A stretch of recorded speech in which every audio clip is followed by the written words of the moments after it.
The second step, I would think, is make sure that the experience is consistent.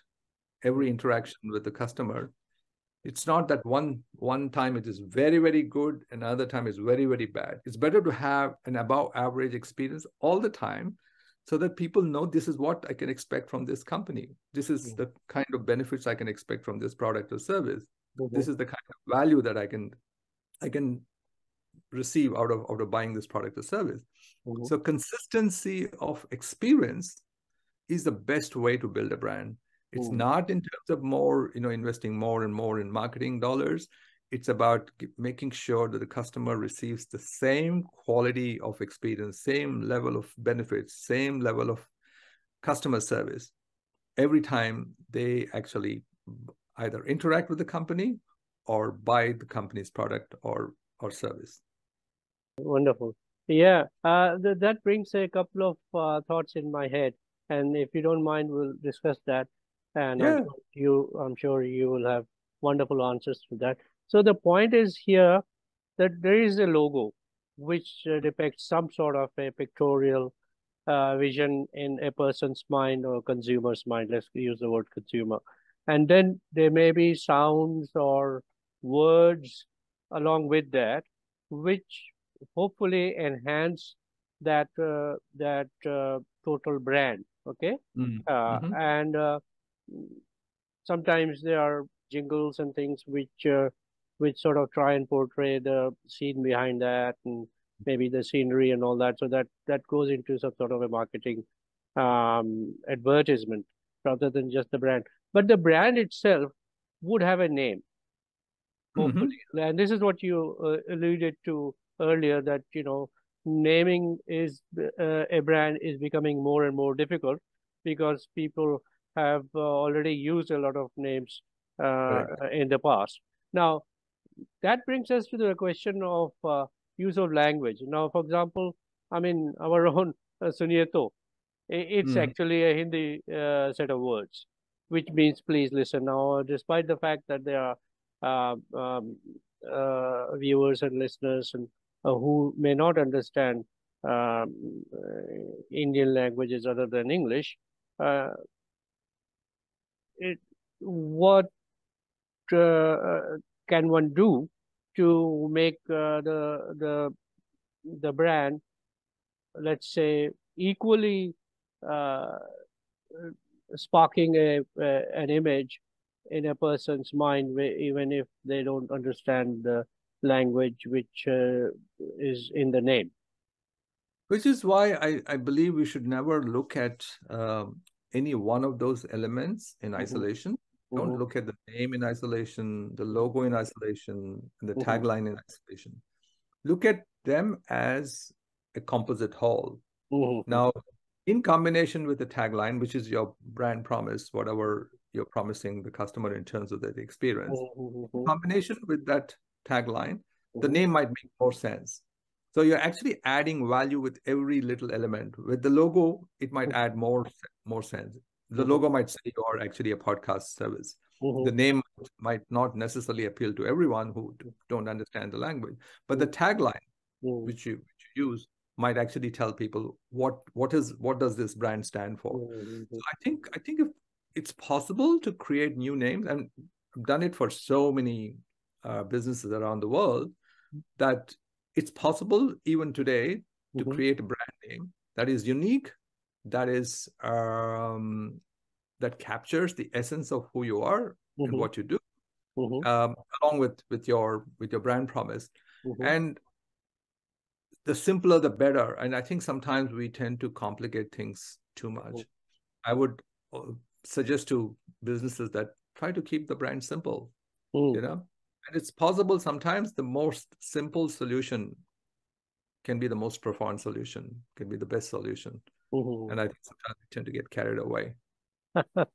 Yes. Would you say that brand requires a change after a while?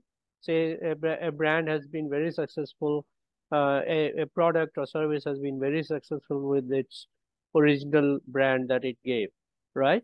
And then it went on for 10, 15 years or something, and then all of a sudden, although its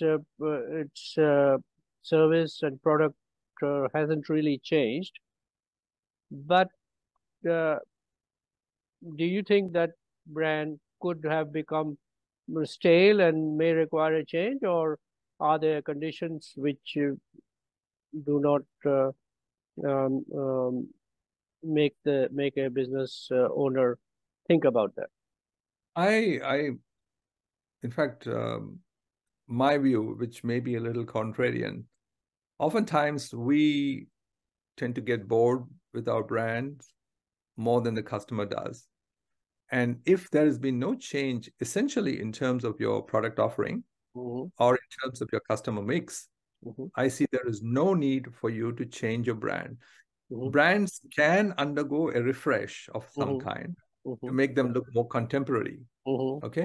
But I don't think the core name, the core promise, the logo, like for instance, Shell has undergone over the years a change in how it, but at the very, very core, it's still the same Shell.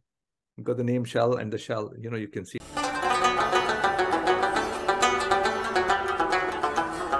Need to change the brand itself. But I'm of the opinion, I'm more of a traditionalist. Whenever you're trying to change a brand, think about what is it that you're trying to gain as a result of this change. Mm-hmm.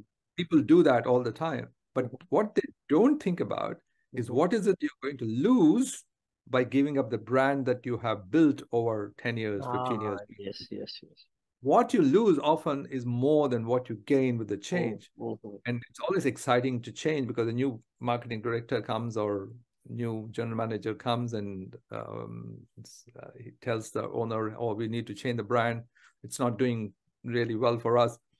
No, the problem rests somewhere else, maybe not in the brand. But it's very easy to let go of a brand that has been established over an extended period of time.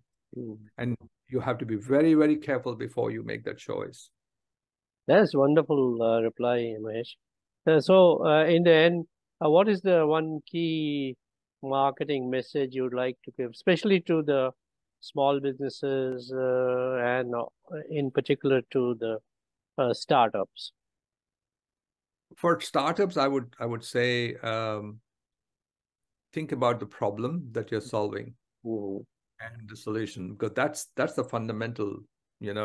If you don't have a problem, which a lot of people, it's hurting a lot of people, it's an irritant for a lot of people, and you're not solving it, then no point in getting into a new venture. Mm-hmm. And oftentimes I think people say, oh, I want to become a unicorn. If that is your objective, start a new Good luck venture. to you. Don't do it because you got to first solve it. And if you solve the problem really well for a lot of people and make money out of it, you will become a unicorn eventually. But Yeah. for other businesses, I would say the fundamental marketing message would be, I think it's more about what is marketing. The essence of marketing is value exchange. Mm.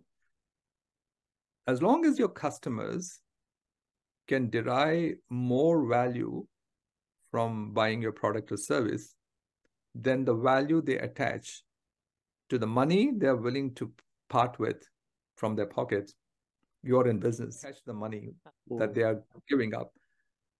Keep that in focus all the time, because if that value exchange is sort of goes the other way, Mm. then you're in business. So make sure that always the value you deliver to the is Mm. very, very important. I might also give a tip to people who are startups or people who are wanting to launch it.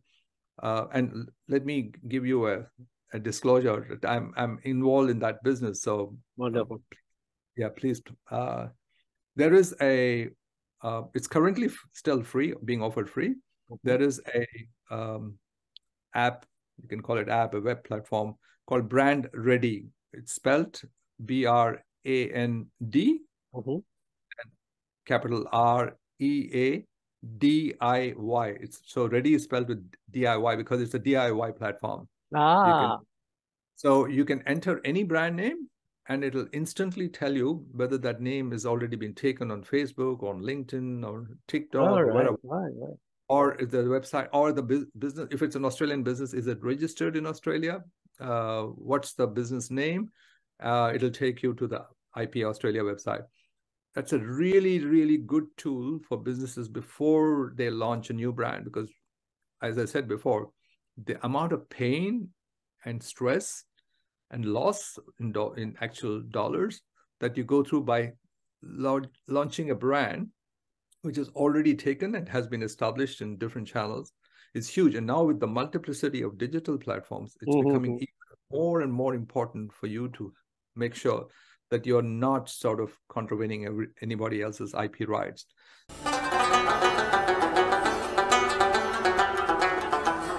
That'd be wonderful. Yeah. So it's a very important aspect of branding, and for both small businesses as well as for startups. yes, thank you very much for that. Application of yours might actually open a few eyes, like for example, the areas that they are not representing themselves may be brought up, and in fact may start a new set of activities which they hadn't actually envisaged up till now.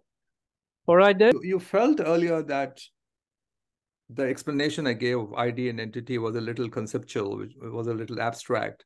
Yes. Now, I thought maybe I should try to, I don't mean dumbing it down, because I'm sure all your listeners are smart enough, but maybe try and restate it in a different way.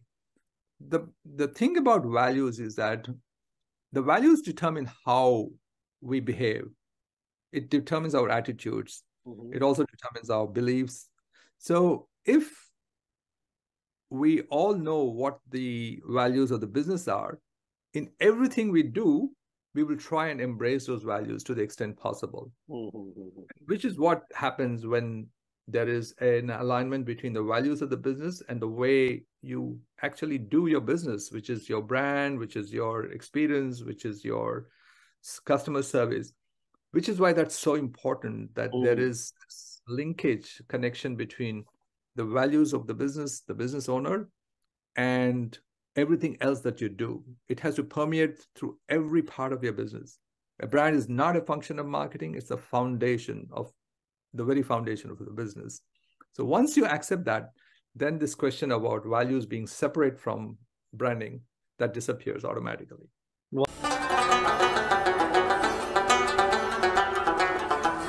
Wonderful, wonderful. Well, very, very well said. And is that your parting message, or you may want to say something? My parting message is always think of the customer.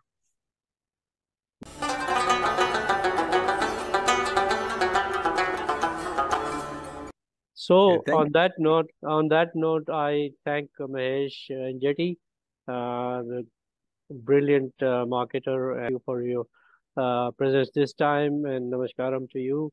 And also, I thank all the viewers and listeners of Suniye Tau. And this is where we part ourselves for the next time when we meet Mahesh and other professionals from various walks of life.